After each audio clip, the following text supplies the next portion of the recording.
Bismillahirrahmanirrahim. Assalamualaikum warahmatullahi wabarakatuh. Izin memperkenalkan diri, nama Muhammad Idu Herlando, NPM 2013051005. Perkenalkan, nama saya M. Kori Karim, nomor MPM 2013-05-10-29. Baik, izin memperkenalkan diri. Nama saya Mutia Nurrahmah dari kelas A, NPM 2013-05-10-33. Di sini kami kelompok 7 akan menjelaskan tentang sejarah pendidikan di Indonesia. Pendidikan merupakan salah satu hal yang penting bagi manusia. Sarana yang digunakan untuk mendapatkan pendidikan biasanya sekolah. Namun tidak hanya dari sekolah saja, kita bisa mendapatkan pendidikan dari buku, video, internet, pengalaman, dan masih banyak lagi. Yang pertama, atau satu, ada pendidikan pada masa Portugis. Karena berkembangnya perdagangan pada awal abad ke-16, datanglah Portugis ke Indonesia yang kemudian disusul bangsa Spanyol. Selain untuk berdagang, mereka juga menyebarkan agama Nasrani atau Katolik. Waktu orang-orang Portugis datang ke Indonesia, mereka dibarengi oleh misionaris yang diberi tugas untuk menyebarkan agama Katolik di kalangan penduduk Indonesia. Seorang di antaranya adalah Franciscus Xaverius, yang dianggap sebagai peletak batu pertama kali di Indonesia. Franciscus Xaverius berpendapat bahwa untuk memperluas penyebaran agama Katolik itu perlu sekali didirikan sekolah-sekolah. Pada tahun 1536 didirikan sebuah seminarie di Ternate yang merupakan sekolah-sekolah agama bagi anak-anak yang terkemuka. Selain pelajaran agama, diberikan juga pelajaran membaca, menulis dan berhitung. Di Solor juga didirikan semacam seminarie dan mempunyai kurang lebih 50 orang murid. Di sekolah ini juga diajarkan bahasa Latin. Misi ini adalah misi negara, artinya para misionaris mendapat jaminan hidup dari negara. Maka jatuhnya negara mengakibatkan hilangnya tenaga misi itu, sehingga usaha-usaha pendidikan terpaksa harus dihentikan. Yang kedua ada pendidikan pada masa Belanda. Dengan berakhirnya kekuasaan Portugis, maka timbullah kekuasaan baru, yakni Belanda.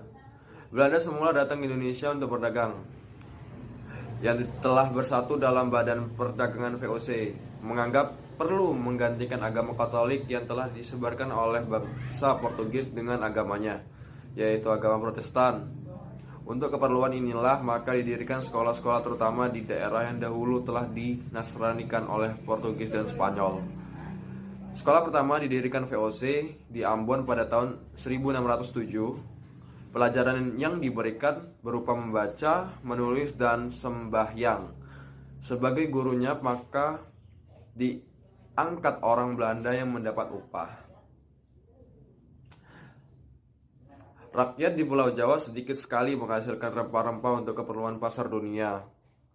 Untuk mendapatkan rempah-rempah itu VOC tidak perlu berhubungan langsung dengan rakyat. Sudah cukup bila berhubungan dengan kepala-kepala saja. Karena alasan itulah maka di Pulau Jawa tidak ada susunan persekolahan dan gereja yang seluas di Maluku. Sekolah pertama di Jakarta didirikan pada tahun 1617. 5 tahun kemudian sekolah itu mempunyai murid 92 laki-laki dan 45 perempuan. Tujuan dari sekolah ini adalah menghasilkan tenaga kerja yang cakap, yang kelak dapat dipekerjakan pada pemerintahan, administrasi, dan gereja.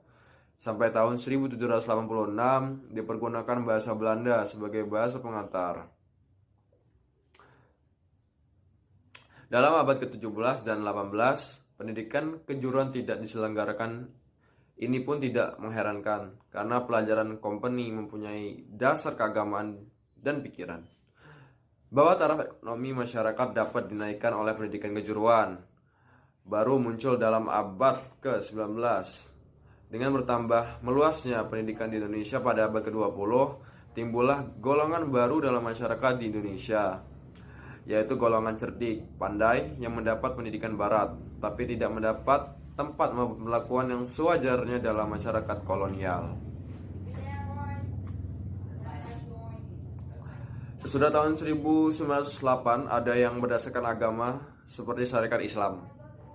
Ada yang berdasarkan sosial seperti Muhammadiyah, ada pula yang berazaskan kebangsaan seperti Indische Partij yang pertama sekali merumuskan semboyan Indisch Los van Nederland yang diambil alih PNI dan diterjemahkan menjadi Indonesia Merdeka tahun 1928. Yang ketiga ada pendidikan pada masa Jepang. Zaman penjajahan Jepang berlangsung pendek, 7 Maret 1942 hingga 17 Agustus 1945. Karena Indonesia dikuasai Jepang di masa perang, segala usaha Jepang ditunjukkan untuk perang. Murid-murid disuruh bergotong royong, mengumpulkan batu, kerikil, dan pasir untuk pertahanan. Pekarangan sekolah ditanami dengan ubi dan sayur mayur untuk bahan makanan. Murid disuruh menanam pohon jarak untuk menambah minyak untuk kepentingan perang. Yang terpenting bagi kita di zaman Jepang ialah dengan kerobohan kekuasaan Belanda, diikuti pula tumbangnya sistem pendidikan kolonial yang pincang. Karena pemerintahan militer Jepang menginternir banyak orang Belanda, maka sekolah-sekolah untuk Belanda di Indonesia kalangan atas ikut lenyap. Tinggal susunan sekolah yang semata-mata untuk anak-anak Indonesia saja. Sekolah rendah seperti sekolah desa 3 tahun, sekolah sambungan 2 tahun, ELS, HIS, HCS yang masing-masing 7 tahun, Secekel School 5 tahun.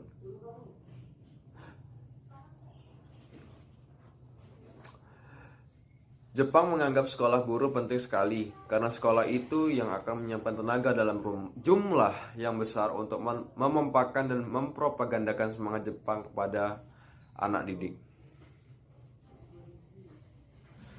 Selanjutnya akan dilanjutkan oleh rekan saya. Terima kasih. Pendidikan pada masa kemerdekaan. Upaya pemerintah di bidang pendidikan awal kemerdekaan ialah mengangkat tokoh pendidik yang telah berjasa pada masa kolonial seperti Ki Hajar Dewantara, Muhammad Syafi'i, dan INS Mr. Suwandi yang menggantikan keejaan bahasa Indonesia yang disusun sebelumnya oleh Van Puysen. Pengaruh masuknya ideologi kiri di dunia pendidikan ditandai melalui pengangkatan Menteri PP dan ke Prof. Dr. Priyono dan Partai Kiri Murba. Selanjutnya, pendidikan pada masa Orde Baru. Pemerintah Orde Baru dengan tokoh-tokoh teknokrat dalam pucuk pimpinan pemerintahan melancarkan usaha pembangunan terencana dalam pelita 1 sampai pelita 2, 3, dan seterusnya. Dalam pelita 1 inilah pendidikan dapat diperkembangkan menurut satu rencana yang sesuai dengan keuangan negara. Keuangan negara agak bengkak waktu harga minyak mentah meloncat dari harga $3 menjadi $12 per barel. Hal ini memungkinkan didirikannya SD Inpres atau Instruksi Presiden yang mengangkat guru-guru dan mencetak buku sejarah sebagai hasil pelita 1. Dalam bidang pendidikan yang telah ditatarkan lebih dari 10.000 orang guru, telah dibagikan lebih dari 63,5 juta buku SD kelas 1, telah dibangun 6.000 buah gedung SD, telah diangkat 57.740 orang guru terutama guru SD, serta dibangun 5 proyek pusat latihan teknik yaitu di Jakarta, Bandung, Surabaya, Medan, dan Ujung Padang. Selanjutnya, pendidikan pada masa reformasi. Pada pemerintahan Pak Habibie yang masih menggunakan kurikulum 1994 yang disempurnakan pada masa pemerintahan Gus Dur.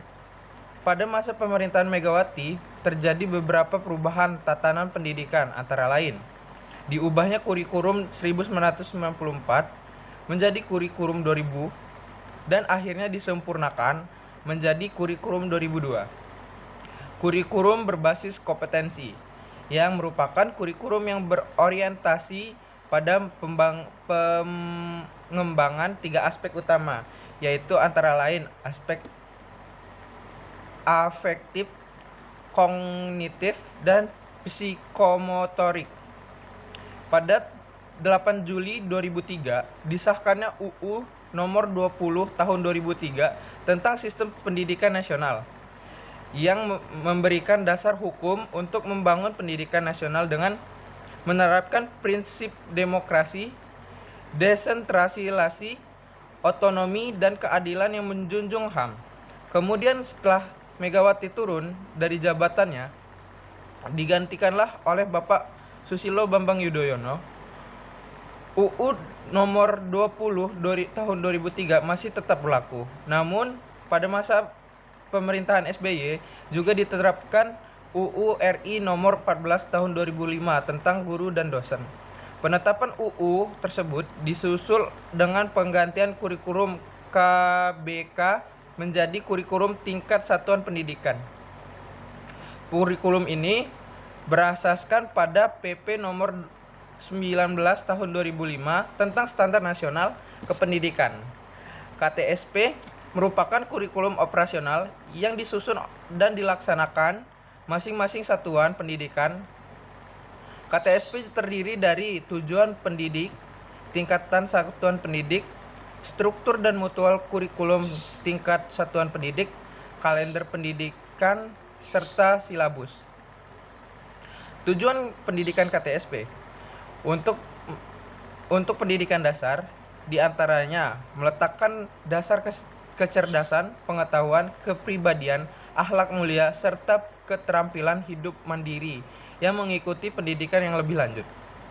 Untuk pendidikan menengah, meningkatkan kecerdasan, pengetahuan, kepribadian, akhlak mulia, dan keterampilan hidup mandiri dan mengikuti pendidikan lebih lanjut. Untuk pendidikan kejuruan, meningkatkan kecerdasan, pengetahuan, kepribadian, akhlak mulia, serta keterampilan hidup mandiri yang mengikuti pendidikan lebih lanjut sesuai dengan kejurusannya. Nah, baik, saya di sini akan menjelaskan tentang ajaran-ajaran agama menjadi landasan pendidikan. Yang pertama, pendidikan agama Hindu-Buddha. Semenjak pendidikan periode awal, perkembangan agama Hindu-Buddha di Indonesia sepenuhnya sudah bermuatan beragama. Pelaksanaan pendidikan keagamaan Hindu-Buddha berada di padepokan-padepokan. Ajaran Hindu-Buddha ini memberikan corak praktik pendidikan di zaman kerajaan-kerajaan Hindu-Buddha.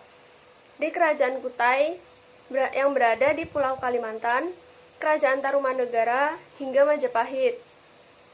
Kaum Brahmana pada masa Hindu-Buddha merupakan kaum yang menyelenggarakan pendidikan dan pelajaran. Maka perlu diketahui bahwa sistem kasta yang diterapkan di Indonesia tidak terlalu keras seperti sistem kasta yang ada di India. Adapun beberapa materi-materi yang dipelajari ketika pendidikan agama Hindu-Buddha berlangsung. Contohnya yaitu teknologi, ilmu agama, bahasa dan sastra, ilmu kecakapan, ilmu-ilmu kemasyarakatan, ilmu sosial, ilmu-ilmu eksakta atau ilmu-ilmu perbintangan, ilmu pasti yaitu perhitungan waktu, seni bangunan, dan seni rupa. Yang kedua, pendidikan agama Islam. Saudagar asal Gujarat pada abad ke-13 menjadi salah satu ciri-ciri dari mulanya pendidikan berlandaskan ajaran agama Islam di Indonesia. Mula-mula kehadiran mereka terjalin melalui hubungan teratur dengan para pedagang asal Pulau Sumatera dan Jawa. Kemudian, para saudagar yang beragama Islam asal Gujarat itu di Indonesia menjadi penyebar agama Islam. Ajaran agama Islam awalnya berkembang di kawasan pantai pesisir, Sementara agama Hindu-Buddha masih Kuta atau di kawasan pedalaman.